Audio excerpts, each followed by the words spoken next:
that was some exciting news that just popped down the line a little while ago.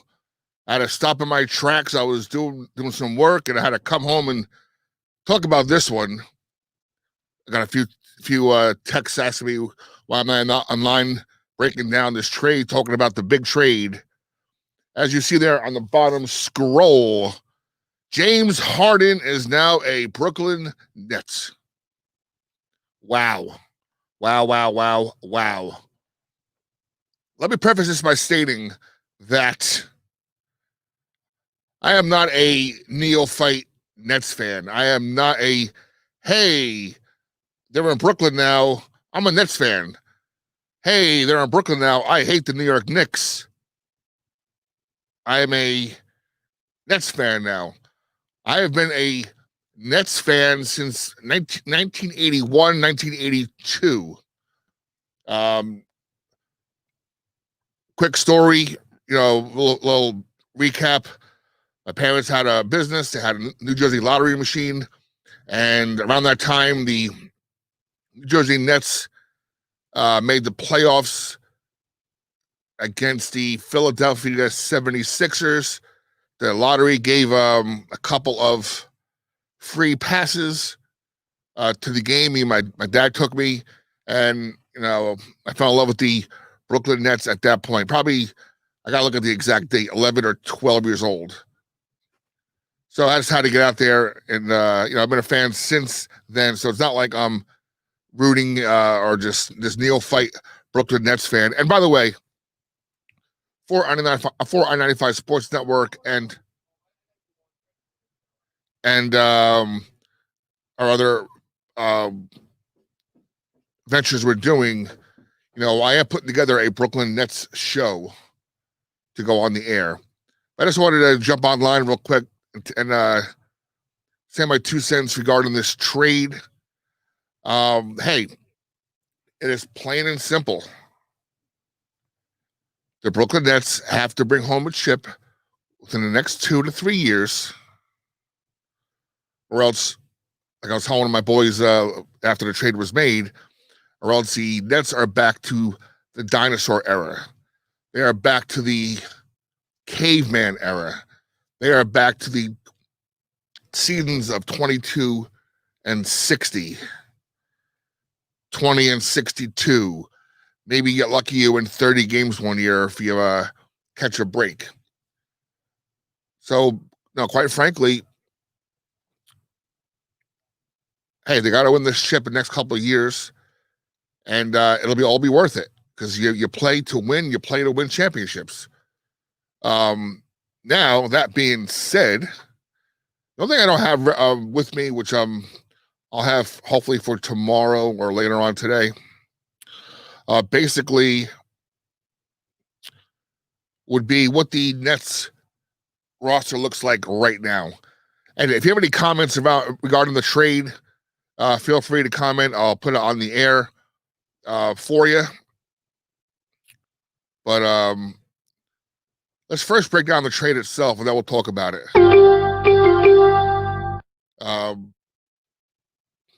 I guess Twitter and Instagram going crazy after this trade was announced. Obviously, I stopped my work. I was doing my thing and say I had to come home and talk about this. This is too important right now. All right, so the Nets get James Harden, and I'm going by the information provided by my partner, my boy Danny Thompson, DT, from Beyond the Buzzer Sports. I produce her shows on Monday and Thursdays.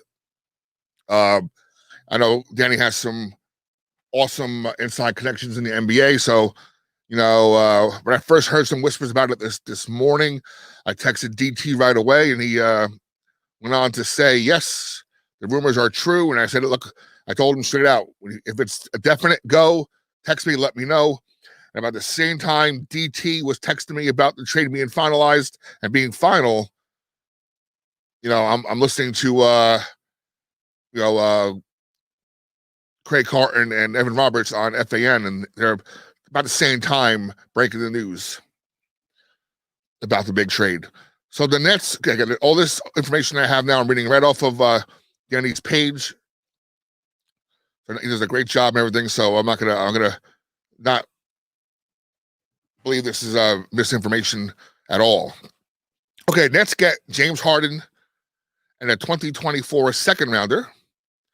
The Indiana Pacers get Karis LeVert and a second rounder, no year stated. The Cavaliers, who are building, I believe they're very guard heavy, if not mistaken. They get Jarrett Allen, who I love, and Taurean Prince. And I know I thought it was a 4-team trade. Oh, and the Rockets, of course, they get back. Here's the haul they get. Victor Oladipo from Indiana. Dante Exum. Radonis Karuk, who I love, by the way, as a young player. Kind of not happy to see him gone. Along with, look, Karis LeVert was going to go anyway because of similarities. And, I mean, he did a great job, after Dinwiddie went down, of course. But, he's a star, and he will be. Before I get to the comments here, I got a few comments coming in. 3 Brooklyn first rounders, 22, 24, and 26. Thank God the NBA instituted that rule where you cannot trade consecutive year first round draft picks. Thank God, because it leaves some room for improvement. At least not in any one particular trade. I mean, they could trade it for somebody else, but not in this one. And one Milwaukee Bucks first round pick, in 2022, that was owned by Cleveland. They get 4 Brooklyn first round swaps in the odd years, 21, 23, 25, and 27. All the picks are unprotected. Wow. Hey, the Rockets were hamstrung from last year after trading all those picks for, what's his name? So they were very bare in the picks column. Russell Westbrook.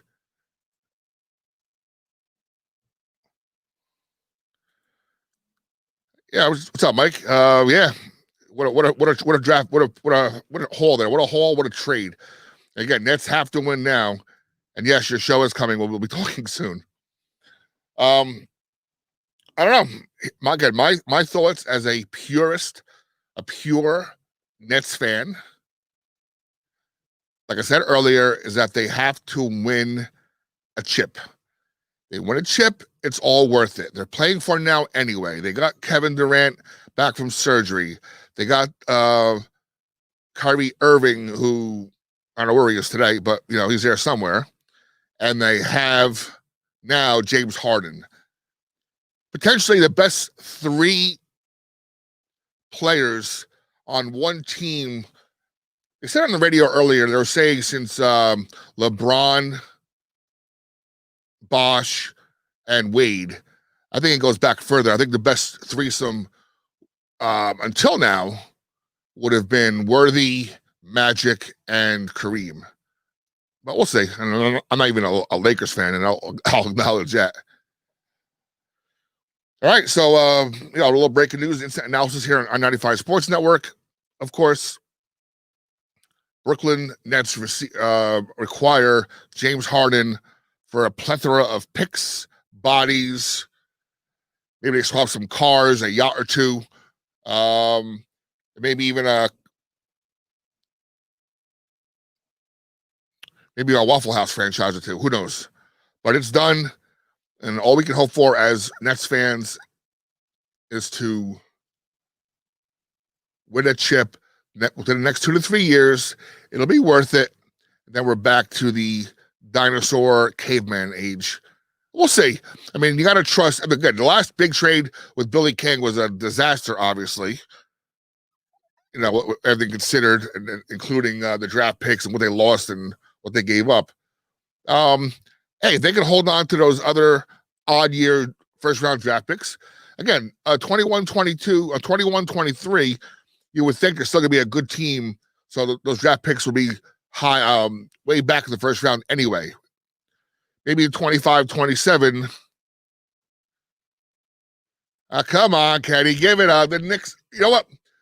You guys talk. You guys do all the sports betting talk. You and my boy Chris Pardo, who's just finished a show a little while ago. Biggest, safest bet in the world. Bet the house on the Knicks tonight. Because I don't know who the Nets have on the roster, who's playing tonight, aside from Kevin Durant. And if he is playing tonight, it's the first time all season he's playing back to back. So I don't know who the Nets will suit up tonight. The G Leagues aren't even in session yet, so I don't know how that's going to work out. We'll see. We'll see. All it takes is one chip, my boy Kenny. All it takes is one chip, and this is all worth it.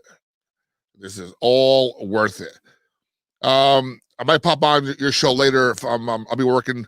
Maybe I'll pop on and talk about the trade a little bit from a Nets perspective, but we'll see. Again, I just wanted to pop on little I-95 Sports Network instant analysis of the Brooklyn Nets trade for James Harden. Oh, another thing I thought of also, I don't know what kind of wiggle room the Nets have as far as trades or what they have left. They might have a trade exception, injury exception for Dinwiddie available yet. They need a big.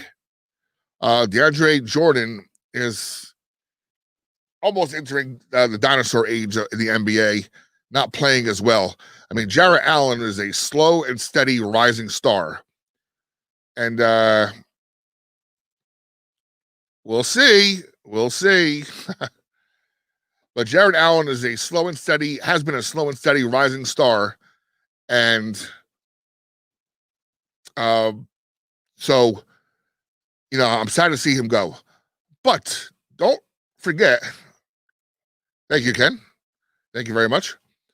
Don't forget, though, they have a draft pick from last year. I believe his name is Nick Claxton, who is not so much a body as far as inside moves, like Jarrett Allen was, a rebounding machine. But yeah, if you're 7 foot, no matter, I don't care if you're 100 pounds or 400 pounds, you will get rebounds. So maybe he figures into the picture now, Nick Claxton, as far as a big. But yeah, we'll see if they can still use that Dinwiddie injury exception they received to pick up a 5, because they're going to need it. No, they're not going to go anywhere with DeAndre Jordan. Or maybe he just sits back and becomes an enforcer and a rebounder. We all know we're not going to need his offense with those 3 guys on the floor. And another thing also, with this whole drama surrounding Kyrie Irving, maybe this was made also to appease Harden a little bit, because maybe he's getting a little bit disenchanted with the way Kyrie has been missing games and taking these mental breaks and whatnot. So maybe this keeps him more in the game, knowing he's not doing it alone. He wasn't doing it alone when you had LeVert and you had Allen, but now you get Harden and Durant together. Who knows? Maybe that'll do something. Maybe that'll spark something in all of them. And once we get Kyrie back, we'll see how the big 3 play. Yeah, the philosophy, the age-old adage, there's only one ball to go around, only one basket to go in. So we'll see how all this works out. But we'll see. I'll have more breakdown of this tomorrow. I'll pop on Danny's show tomorrow, be on the buzzer as their producer, and we'll talk a little. We'll see how the stuff fleshes out tonight. We'll see. Maybe there's another trade coming in for a big body, because right now we have no big bodies on this team. Aside from DeAndre Jordan. I mean, again, Durant's 6'11", 7 foot. We know that, but I'm talking about 4 or 5, or a 5 that can sit there and be an enforcer. Because face it, the one thing that the Nets were looking forward to, as I mentioned, the slow and steady progress of improvement of Jarrett Allen, this was the year where Jarrett Allen was going to go head-to-head, toe-to-toe, finally, with Joel Embiid from the Sixers at some point in the playoffs, right? And, he was bullied and bodied for the first couple of years. This was the year that he was supposedly going to break out now, because now he's putting it all together. And has become a really, really good center in the NBA. But now, now he's there for Cleveland, and we'll see what happens at that point. You know what? I mean, you could be right there, Kenny, but the other side of the coin, other side of the equation is that they want chips. These guys are all about chips, and maybe maybe Kyrie will get into the program and make it work. Don't forget, they do have Mike D'Antoni there, and he is the architect for high-powered offenses. So he'll figure something out to get the maximum effort, maximum results from these three superstars, and we'll see what happens. But, quite frankly, this makes the Nets top two in the East. Let's give them some time to gel. It'll be an interesting winter.